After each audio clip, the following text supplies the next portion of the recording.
Hi, நம்ம இப்போ 11ஆம் வகுப்பு தமிழில் இயல் 1ல் எண்ணுயிர் என்பேன் அதோட கேள்விகள் மற்றும் பதில்கள் பார்க்க போகிறோம். இயல் 1ல் எண்ணுயிர் என்பேன் நம்மை எழுப்போம்ல பலவும் தெரிக, பொருத்தமானவற்றை தேர்ந்தெடுக.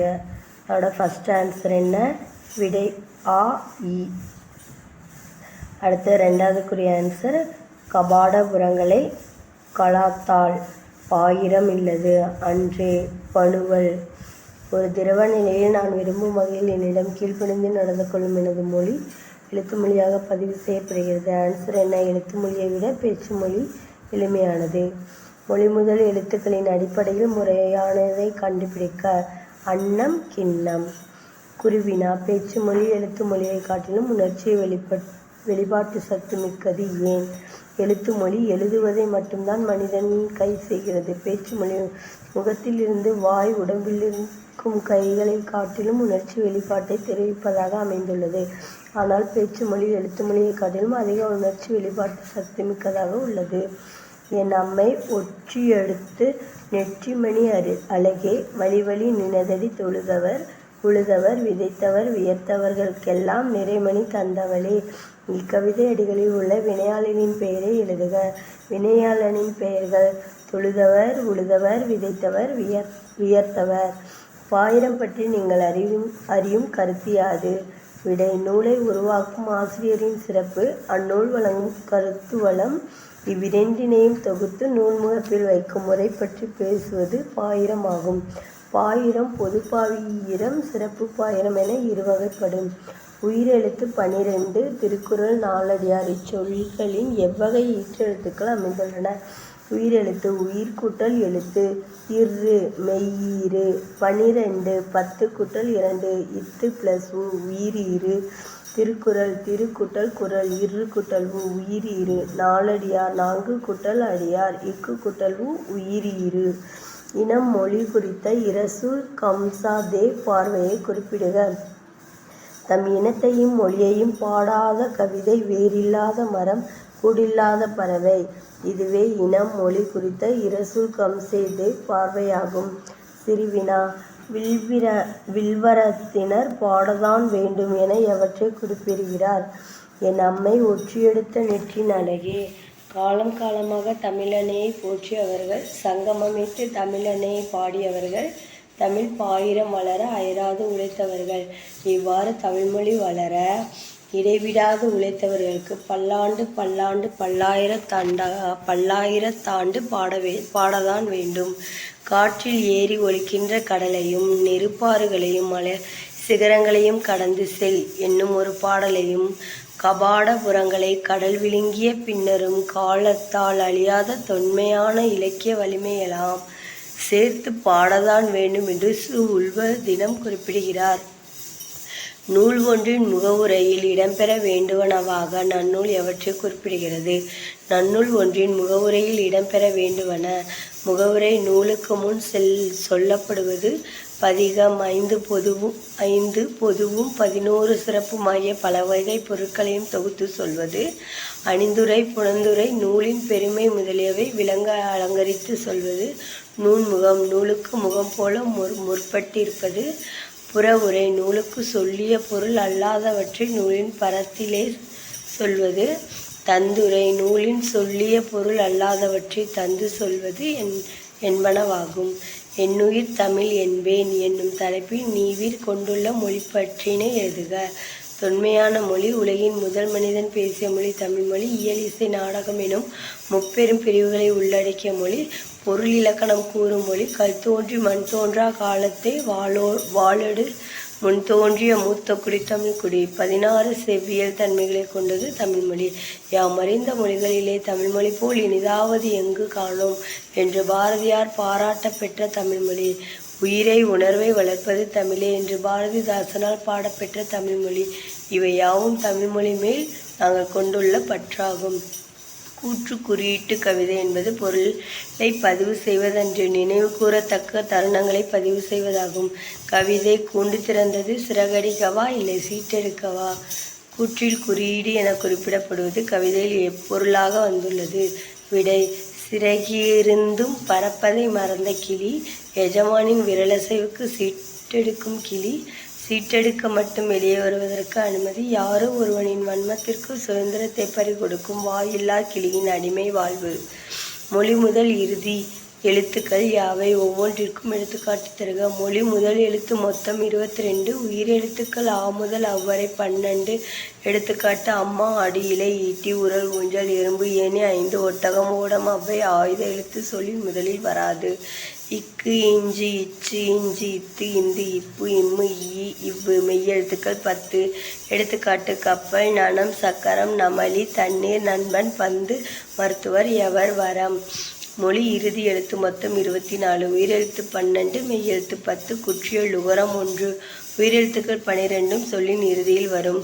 எடுத்துக்காட்டு: சில, நில, ஆ, நரி, ஈ, தீ, ஈ, மிளகு, ஊ, பூ, ஊ, சே, எங்கே, ஏ, மலை, ஐ, நோ, நோ, ஓ, மலரோ, ஓ, கவ், ஔ.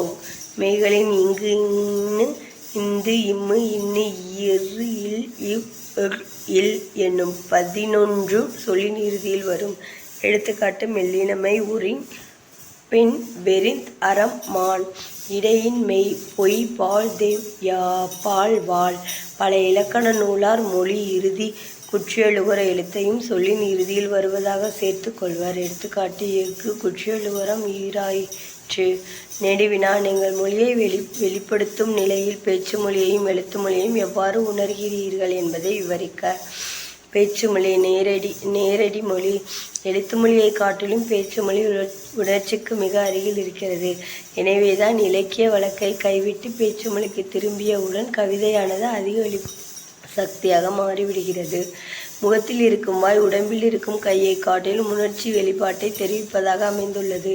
பேச்சு என்பது தன்னை திறந்து கொள்கிற ஒரு செயல்பாடு, மேலும் மொழியில் நீந்துவது. பேச்சு மொழியின் போது நமது உடம்பில் வெளிப்படுகள் மொழி என்னும் நீரில் முன்னோக்கி நகர செய்கின்றன. கவிஞர்கள் சிலர் தங்களின் கவிதைகளை எதிரொலிக்கும் வாசகனுடன் பேசுவது போல அமைகின்றன. இத்தகைய நேரடி மொழி ஒருபோதும் பழமை கட்டுவதில்லை. நேரடி மொழி எப்போதும் உயிர்ப்புடன் மாறிக்கொண்டே இருக்கிறது. நேரடி மொழிதான் கவிஞர் காலத்தை நிர்ணயிக்கிறது. மலையாள கவி ஆற்றூர் ரவிவர்மா. பேச்சு மொழியில் ஒரு கவிதை செய்யப்படுகிற போது அது உடம்பின் மேல்தோல் போல் இயங்குகிறது. எழுத்து மொழியில் பேச்சை கேட்க எதிராளி ஒருவன் கிடையாது. எழுத்து என்பது தனக்குத்தானே பேசிக்கொள்கிற பேச்சு. எழுத்து மொழியில் கவிதை செய்கிற போது சொற்களானது கவிதையின் உணர்வை உணர்ச்சியற்ற ஆடை போல் போர்த்தி மூடிவிடுகின்றன. எழுத்து மொழி பேச்சு மொழி போன்று வெளிப்பாட்டு சக்தி இல்லாதது.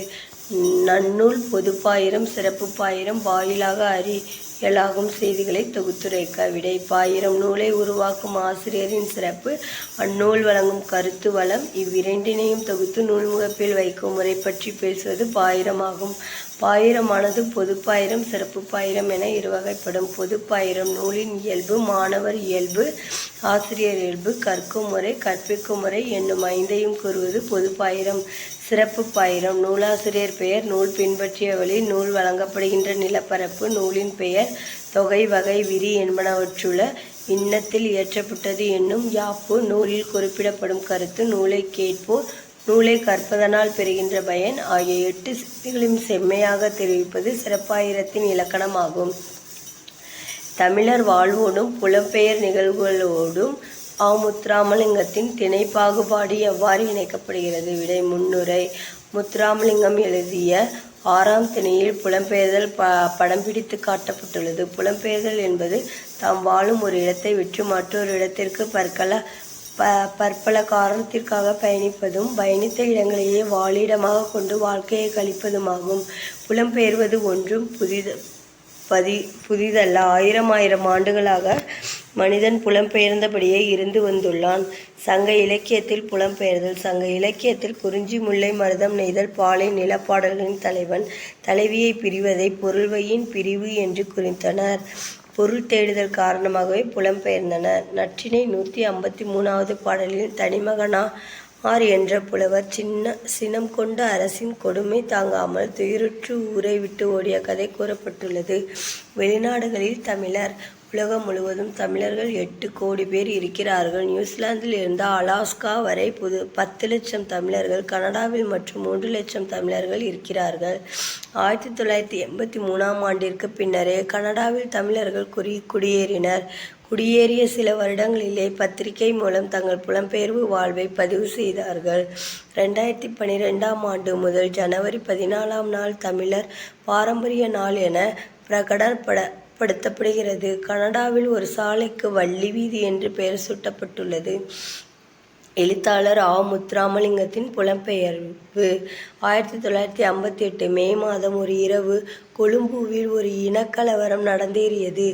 எஞ்சியது முத்துராமலிங்கத்தின் குடும்பம் மட்டுமே. அடுத்து அகதிகள் முகாம். அம்முகாமில் 2000 அகதிகள். அங்கே தொண்டு நிறுவனம் வழங்கிய ஆடையே உடுத்த பயன்பட்டது. வரிசையில் நின்றுதான் உணவு பெற வேண்டிய கட்டாயம். அந்த நாட்கள் போல் வாழ்நாளில் கடினமான தருணம் வரக்கூடாது என்பார் முத்துராமலிங்கர். புலம்பெயர்ந்த இளைஞருடன் சந்திப்பு.